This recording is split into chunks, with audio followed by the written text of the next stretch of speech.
ब्रह्मानन्दं परमसुखदं केवलं ज्ञानमूर्तिं द्वन्द्वातीतं गगनसदृशं तत्त्वमस्यादिलक्ष्यम् एकं नित्यमिमलमचलं सर्वधी साक्षभूतं भावातीतं त्रिगुणरहितं श्रीगुरुं तन्नमामि।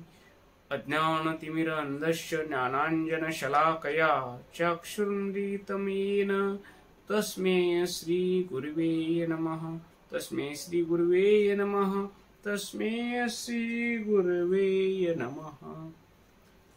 संत श्रेष्ठ लक्ष्मण महाराज यांच्या अभंगावर आपण चिंतन करणार आहोत।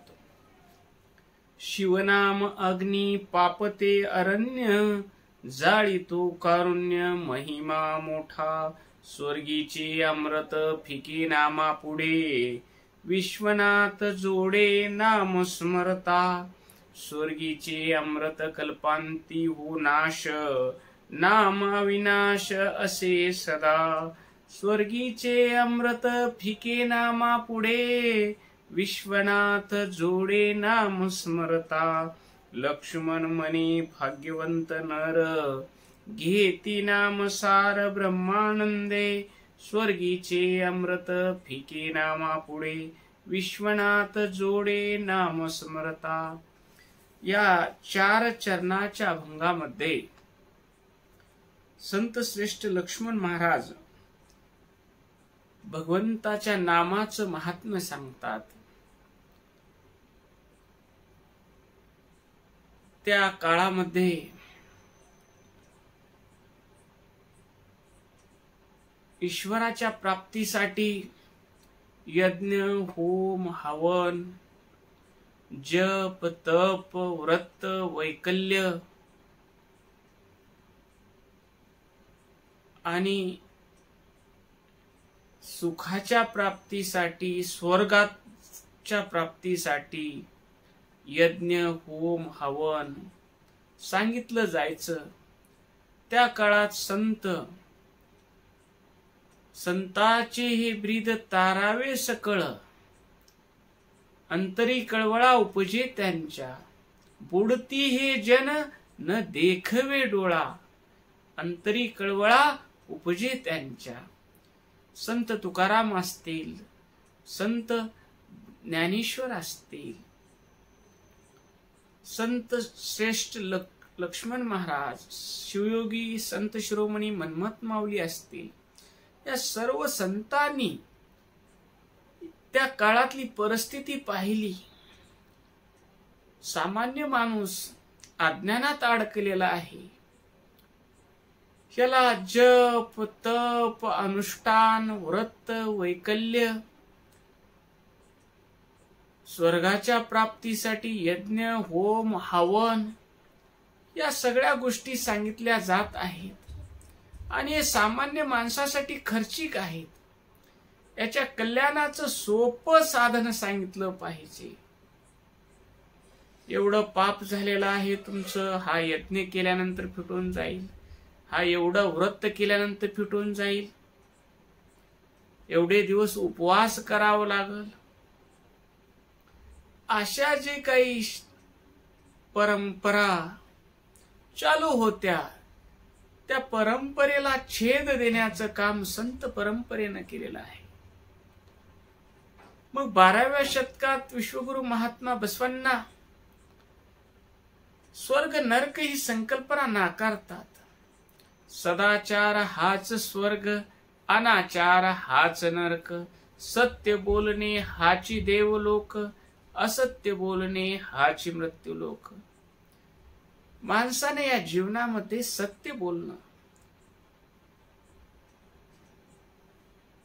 सत्यम ब्रूयात प्रियम ब्रूयात, सत्यम शिवम सुंदरम। सत्य बोलणं हाच देवलोक आहे आणि असत्य बोलणं हाच मृत्यूलोक आहे। दुसऱ्याला त्रास होईल असं न वागणं याचं नाव सदाचार। सदाचारानं तुम्ही जिथं राहाल तिथंच तुमच्यासाठी स्वर्ग निर्माण होईल आणि तुम्ही अनाचारानं जर वागलात संसारामध्ये तर तुमच्यासाठी तिथं नरक तयार होईल। हे मृत्यूनंतरच्या स्वर्ग नरकाच्या कल्पना महात्मा बसवण्णांनी नाकारल्या. पुढं संत परंपरेनंही या कल्पना बाजूला सारण्यासाठी, सामान्य माणसाचा उद्धार करण्यासाठी भगवंताचं नामाचं साधन दिलं.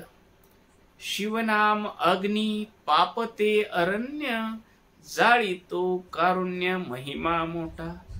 अरे तुम्ही पाप कळत न कळत तुमच्याकडून जरी पाप झालेलं असलं तर तुम्हाला एका पायावर उभारून तपश्चर्या करायची नाही. तुम्हाला महिनाभर उपवास करायची गरज नाही. तुम्हाला कुठंतरी हिमालयात जाऊन जप तप करायची गरज नाही. तुम्ही जिथं आहात तिथंच भगवंताचं नाम घ्या, शिव नाम घ्या. शिव म्हणजे मांगल्य, शिव म्हणजे पवित्रता, शिव म्हणजे निर्मळता, शिव म्हणजे विश्वाच्या कल्याणाचा भाव. असं मंगलमय तुम्ही शिव नाम घ्या. आणि तुम्ही शिव नाम घेतल्यावर तुमचं अंतकरण शुद्ध होईल. शिव नाम अग्नी पापते अरण्य. जे तुमच्या विचाराचं कुविचाराचं, तुमच्या अंतकरणामध्ये स्वार्थाचं अहंकाराचं दुष्ट वृत्तीचं जे अरण्य तयार झालेलं आहे, ते अरण्य पापरूपी अरण्य जाळण्याचं जर सामर्थ्य कशात असेल तर तुम्ही भगवंताचं नाम घ्या. जसं जसं तुम्ही नाम घेत जाचाल तसं तसं तुमचं अंतकरणातलं पाप जळून जाईल आणि अंतकरण शुद्ध होईल.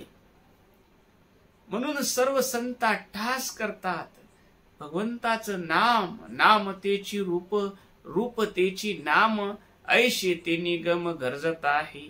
भगवंताचं नाम आणि रूप वेगळं नाही बाबांनो. तुम्हाला यज्ञ करायची गरज नाही, होम हवन करायची गरज नाही, जप करायची गरज नाही, तप करायची गरज नाही, तुम्हाला घरदार सोडून अरण्यात जायची गरज नाही. सर्व सामान्यासाठी सोपं साधन जर काय असेल तर ते भगवंताचं नाम आहे. त्या नामाचं महत्व एवढं आहे की हे नाम अग्नीसारखं आहे. एक अग्नीची फुलंगी पूर्ण जंगल जाळू शकते.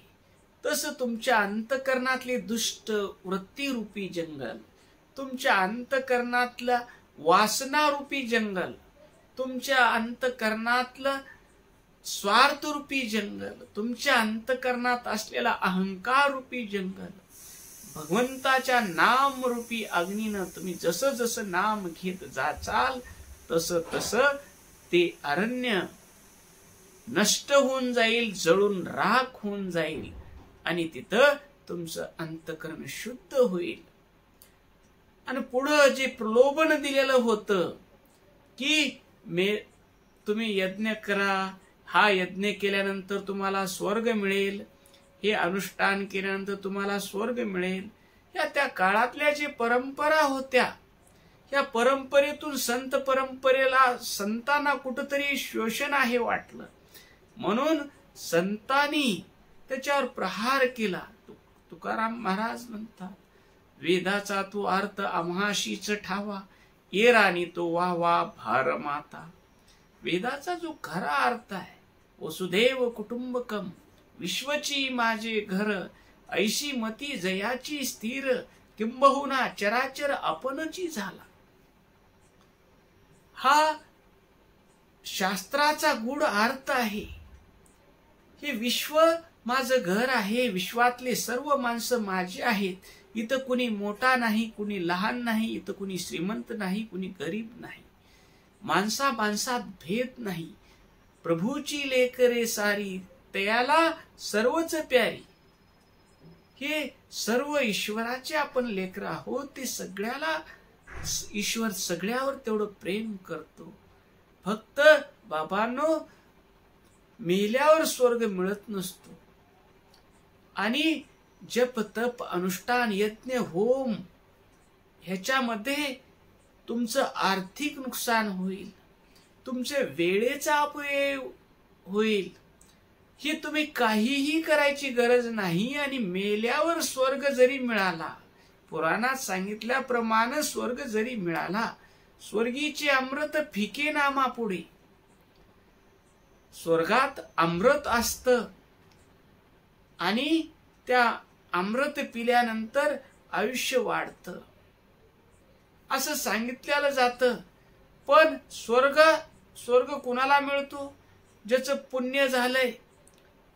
त्या पुण्यवान माणूस जरी स्वर्गात गेला, जप तप अनुष्ठान यज्ञ होम करून स्वर्गात जरी गेला, तर त्याचं पुण्य संपल्यानंतर त्याला पुन्हा मृत्यू लोकात यावं लागतं. जसं 5 स्टार हॉटेलमध्ये माणूस राहायला गेला, किती दिवस राहू शकतो? खिशात पैसे आहेत तोपर्यंत राहू शकतो. पैसे संपले की त्याला ते 5 तारांकित हॉटेल सोडावं लागतं. तसं स्वर्गीचे अमृत फिके नामापुढे. मेल्यावर मिळणार स्वर्ग, ती कल्पना. अरे तुम्ही आत्ता शिवाय नमा म्हणा, भगवंताचा आत्ता नाम घ्या. त्या नामात जो तुम्हाला आनंद मिळेल, तो आनंद त्या अमृतापेक्षा कितीतरी मोठा आहे. अमृताहुनी गोड नाम तुझे देवा. संत म्हणतात अमृतापेक्षाही गोड आहे तुझं नाम. इतकं गोड आहे की ते अमृत फिकं पडून जाईल. स्वर्गीचे अमृत फिके नामापुढे. विश्वनाथ जोडे नाम समरता. तुम्ही जसं जसं नाम समरताल, ते शिव आणि शिवाचं नाम हे दोन वेगळे नाहीत. शिव म्हणजे अंतकरणाची निर्मळता, शिव म्हणजे हृदयाची पवित्रता, शिव म्हणजे पवित्र दृष्टी, शिव म्हणजे पवित्र वाणी, शिव म्हणजे हातानं कल्याणकारी काम करणं, शिव म्हणजे पायानं कल्याणकारी मार्गावर चालणं. हे शिव तत्व तुम्ही शिव नाम घ्याल, त्यावेळेस तुमच्या दृष्टीत शिव तत्व येईल, तुमच्या वाणीत शिव तत्व येईल, तुमच्या हातानं शिव कार्य होईल, तुमचे पाय सन्मार्गावर चालतील. आणि असं झाल्यानंतर तो शिव आणि तुम्ही वेगळे राहणार नाहीत. शिवाला जोडण्याचं जर साधन कोणतं असेल ते शिवनाम आहे. पुढे म्हणतात स्वर्गीचे अमृत कल्पांती हो नाश, नाम अविनाश असे सदा. स्वर्गाचं अमृत त्याचं पुण्याही संपली. जरी पुराणानं सांगितल्याप्रमाणे तुम्हाला स्वर्ग मिळाला, तरी तुमचं पुण्य संपल्यानंतर तुम्हाला पुन्हा मृत्यू लोक, ते अमृत नाश होणार आहे. पण भगवंताचं नाम घेता घेता तुम्ही नामी झालो. नामी होणं म्हणजे मीपणा तुमचा नाहीसा झाला की तुम्ही मुक्त व्हाल. तुम्हाला या जन्म मृत्यूच्या फेऱ्यातून सुटका मिळेल आणि तुम्ही आहात तिथंच तुमचं आयुष्य आनंदमय होईल. तुम्ही दृष्टीनं परस्त्रीकडे पवित्र दृष्टीनं पाहाल. तुम्ही परधनाला शिवणार नाही. तुम्ही वाणीनं पवित्र बोलाल, कानानं पवित्र ऐकाल आणि पाय तुमचे सन्मार्गावर चालतील. त्यावेळेस तुमच्यासाठी याची देही याची डोळा पाहे मुक्तीचा सोहळा असं वैभव तुमच्यासाठी उभा राहील. शेवटच्या चरणात म्हणतात लक्ष्मण म्हणे भाग्यवंत नर, घेती नाम सार ब्रह्मानंदे. नाम हे कसं आहे? ब्रह्मानंद रूप आहे. ब्रह्मानंद म्हणजे काय? त्या शब्दात सांगायचं म्हणजे जिथं मीपणा नाहीसा होतो, जिथं मी नाहीसा झाला तिथं तू नाहीसा होतो. आणि विश्वची माझे घर, ऐशी मती जयाची स्थिर, किंबहुना चराचर आपणची झाला. ज्याचा मीपणा निघून गेला ते सगळं विश्व त्याला आपलं घर वाटू लागतं. विश्वातले सर्व माणसं आपले वाटू लागतात आणि त्याचं दृष्टी व्यापक होते, त्याचं जीवन आनंदमय होतं. आणि तो म्हणू लागतो जे जे दिसे दृष्टी पुढे, ते अवघे शिवरूप गाढे. लक्ष्मण महाराज म्हणतात असे माणसं जे भगवंताचं नाम घेतात, नाम घेता घेता नामी होतात, त्यांचा मीपणा निघून जातो, त्यांना ब्रह्मानंदाची प्राप्ती होते आणि त्यांना कुठलंही कर्मकांड व्रत वैकल्य करायची गरज नाही. त्यांचं जीवन आनंदमय होतं. ओम शांती शांती शांती.